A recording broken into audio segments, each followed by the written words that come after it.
Oh, I met a Groyper. Yeah, I met a Groyper at the bar. Yeah. We had a nice conversation, very respectful. He was very deferential to me and was a good listener. And we had a good dialogue about the upcoming war. Yeah.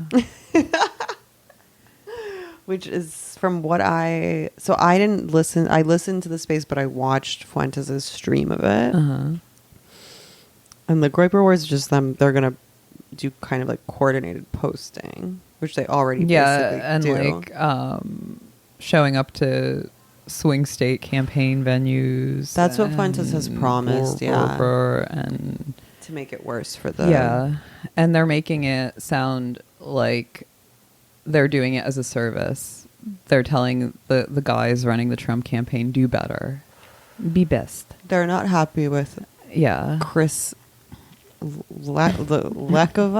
La Civita? Yeah, and Susie Wiles or whatever. They don't like those people, and they don't like... This Groyper last night was saying, like, don't you see how Trump's messaging is, you know... Back in the day, he was doing the Muslim ban. He was going really hard on immigration. Yeah. Now he's saying, you know, okay, if you have a college diploma. Yeah, he's like courting the Indian and Jewish vote, whatever. He loves Israel. He's, you know, he's not the same candidate he used to be. Yeah. Fuentes claims he still loves Trump, but that you know, Vance is... I mean... Vance was a never Trumper. Yeah, I mean, that much is true, but I don't really see that much of a difference between the old Trump campaign and the new Trump campaign. I mean, okay, it's less like overtly edgelordy and racist. Yeah. I guess. But all of this feels to me just like an attempt by them to kind of like elbow their way into the administration or something, or get his ear, because I think they know that they're like nuclear and toxic to the vast majority of voters.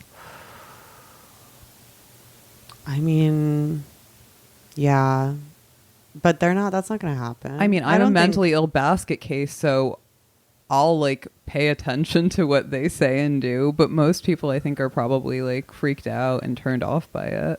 Well, the main, the on the front lines of the Groyper War, their main carried guns in the Groyper War. Like Tim Walz. I'm like stealing Groyper valor. But their main points are no war in Iran and no more immigration, legal or illegal. Yeah. And Trump's definitely focusing on the illegal immigration, which makes sense to me. But right. I like Indians and Jews. But that's also like, whatever your qualms with legal immigration, you kind of have to focus on illegal immigration, because that's something that everyone can get behind. Even the supporters of illegal immigration will cop to the fact that there's a problem with the way that it currently works. Right. I mean, they'll make it into a question of like refugees seeking amnesty and being under-resourced or whatever. Yeah. Like they'll put their like lefty spin on it, but it's like a unifying topic that everyone can get behind. Yeah. So of course Trump is at this point a savvy politician with like good political instincts, and he's leading with that. It's like a more popular issue because most people, whether they're like native born citizens or legal immigrants, don't like the upsurge in poverty and crime. Yeah. It's like very obvious. And it's like, it dovetails with the question I asked last time, like why they're so obsessive about him being a pro-Israel candidate when any major establishment candidate will by default be pro-Israel. Yeah, we've discussed this. It doesn't make any sense to me. Yeah, I don't think they're gonna. Yeah, I don't know. Make much headway in those swing states, and their tactics are impressive. I suppose the way that Fuentes is able to like mobilize his Groyper army. But the strategy of like, I have doubts about. Horny, repressed Mexican teens who have nothing better to do than spend their time on the internet. I mean, the Groyper I met last night, I'm not going to dox him. I'm not going to Milo Yiannopoulos him. But he wasn't white. But he wasn't a Mexican teen either. Yeah. He was a secret third thing. Not black. Indian. No. Arab. Is our Persians Arab? Persian. They're like a mix of Indian and Arab. He was ethnically ambiguous and Yeah. potentially Yeah, white yeah. passing. But I actually asked him if he was an Indian. Yeah. Which he was not. And he said New York used to be 95% white. New York City. Mm-hmm. Like in the 50s or something. Yeah. What's your dog in the fight, bro? I was like, well, I'm an immigrant. Yeah. I mean, I'm pro immigration because I want to come to America and have a fruitful life. Yeah. Because this is a land of opportunity, Mhm. dog. Yeah, I mean, But he said how I feel about this topic. I don't think anyone wants me to sound off again, but you're anti. I'm not. No, I'm obviously like I can't be like blanket anti-immigration, but I think like as I've said a million times before, if you rapidly and profoundly alter the demography of the nation, like the nation's core values, norms, customs come under threat, like inevitably, and you can say like, well, we're gonna streamline the process, make it harder, submit the people coming into this country to like a rigorous exam where they have to demonstrate their allegiance to like. Well, that's what Trump's thing about stapling the diplomas yeah. to the green cards. We're going to make sure that they have college diplomas, that they're hardworking, et cetera, et cetera. But like that's also such like striver mindset because it's not about taking exams. Sure. Yeah, it's about contributing to the country. Yeah. So being a productive member Yeah, of like society. entry to this country should not be determined by like an SAT. Well, I mean, but obviously also I'm a They have a- realist, so I want to deal with the reality as it is, not as you wish it to be, and like immigration is here to stay. sure. Yeah. And there's very little you can do about it, and I'm I doubt I think should Donald Trump come into power that he's going to implement his campaign promises of like continuing to build the wall and initiating mass deportations. Like that's Well, he already kind of botched that the first. He didn't. That's why Coulter and Fuentes and stuff have their critiques. And also as like a woman and a bleeding heart libtard, I balk at the term mass deportations. Which Trump has said he would do in this campaign cycle also. Like But I think like recently, Fuentes even. is installing himself as this like martyr for the cause, this bearer of bad news that's going to get raked over the coals out of the benevolence of his own heart. Yeah, he said he's happy This is to be the villain, but he's Yeah. power hungry. He just I watched his stream. He just like, he loves to get his terms trending. Yeah. And he's like gets off on like he's power like, he has to mobilize people. Yeah, and he's like, I'm doing this as a service for the Fuhrer, but he's really only serving himself. That much is obvious. Yeah. And I mean, I think like I watched some stream that he did where he was talking about like Sovereign House and Pariah the Doll and the Red Scare Girls and how, we were sort of circling around each other, kind of skeptically, suspiciously, but circling nonetheless.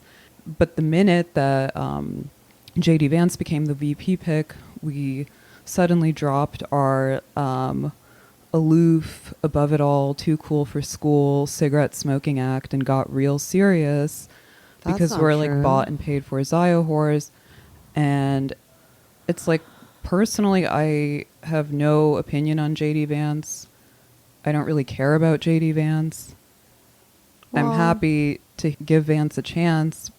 I don't have a dog in the fight with Vance. It's just like, I'm a supporter of the Trump campaign.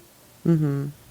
That's where I stand. I don't think that we suddenly like pulled back and got all serious or whatever. I think it's just like a very obvious thing to not What? like to maintain the morale Well, I mean, and to not counter signal. Well, you could make the case that, you know, a politician still has to convince people to vote for him. And Yeah. if, like, you know, America first, if, like, the populist demographic feels not served by the campaign messaging, Yeah. then that's why we're in a Groyper war again. That's why they're fighting. worried about starting World War III. I'm worried about them starting Groyper War III. Oh, not Groyper. We can't handle another Groyper war. Groyper War II is just getting started. No, but they don't want war with Iran, and they don't want the Indians, I guess. Mm-hmm. Which, I don't know. The most damning thing you can say about Fuentes at this point, because I see people being like, oh, he's a white supremacist, he's a white nationalist. The way the media treats him is obviously very biased. The way that they treat all like hard right figures, which is that they'll just throw a string of invectives into a sentence to signal to their like libtard readers that this person is like a persona non grata and a pariah the doll. Yeah.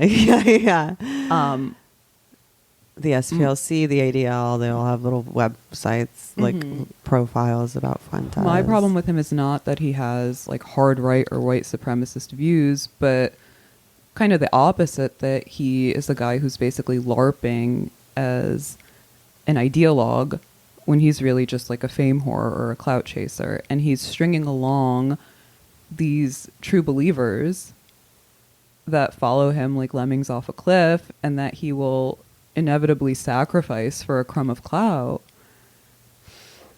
I mean, he denies being a white supremacist. He just says he wants America to not to demographically remain mostly white, but he's not. Oh, that doesn't make him a white supremacist. That's what he says. Yeah, I mean, I get that you can quibble over the meaning of white supremacy forever. Sure.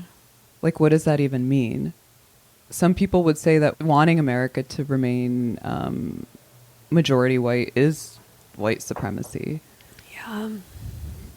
I'm pro race mixing myself. I think everyone should be a nice mocha. They should be the color of the Celsius.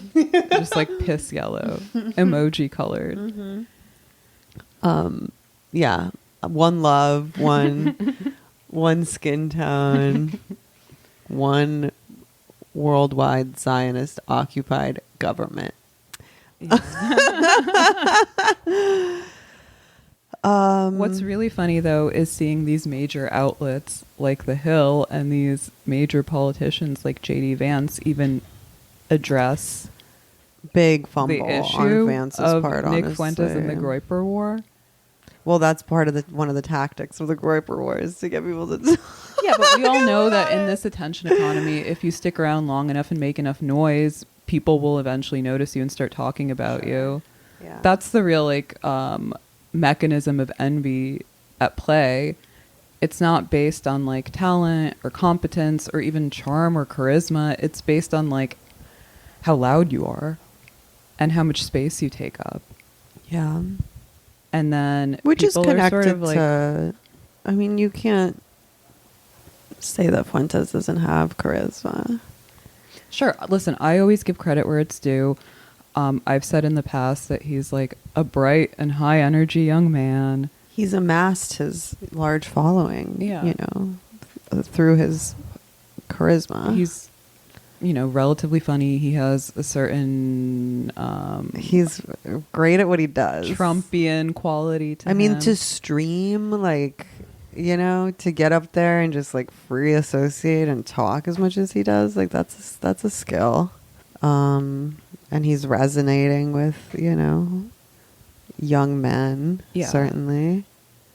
But I've experienced some of the Groyper ire this week for whatever reason. And to me, because they are so like undifferentiated and like hive-minded, I'd actually like, I don't even really feel the, you know, people are always like don't, even the ratio doesn't matter. It feels like nothing to me because my dopamine receptors are so fried, but I just don't even care. Which leads you to believe that the movement is fake, that it's astroturfed by like a lot bots and retards. Yeah, even if not like literal bots, like basically bots. It's like those like young a lot Bengali men they would like the FBI would entrap in like Brooklyn bodegas. Yeah, they'd be like, "Hey kid, you want to commit a terrorist act?" But a lot of people, you know, can't withstand the amount of psychological pressure that it me takes and to you be a can. Groyper. No, like you know, for a normal-ish person, to get piled on by Groypers, I could see being more upsetting. Are normal people piled on by Groypers? Not normal people, but just like, you know, normie establishment people. Yeah. I mean, I think like JD Vance handled Fuentes' attacks on his wife Usha and himself pretty well. Like he handled them. I would have just ignored grace them. and discretion. But yeah, I think it was a mistake to address them in the first place. I mean, it was funny when he said, "Obviously, she's not white." Yeah. I would have gaslit and said, "What are you talking about?" Yeah, and then he went like wife guy mode and was like, she's out of your league, she's beautiful, which also never plays well. Yeah. Though those things may be true. Yeah. But also I think he's doing like a kind of smart thing, and he's placing himself as like a buffer between Fuentes and Trump, because Trump cannot, like at all costs, he cannot acknowledge his prior meeting and current familiarity with that guy. Right. And I actually believe that when that whole like Kanye Fuentes Trump dinner ambush thing went down, that Trump probably just didn't know who he was. Yeah, and Fuentes himself said that he wasn't expecting to meet Trump when he did. So Trump has right now, he like retains plausible deniability that he's not really familiar with this character, which is good for him.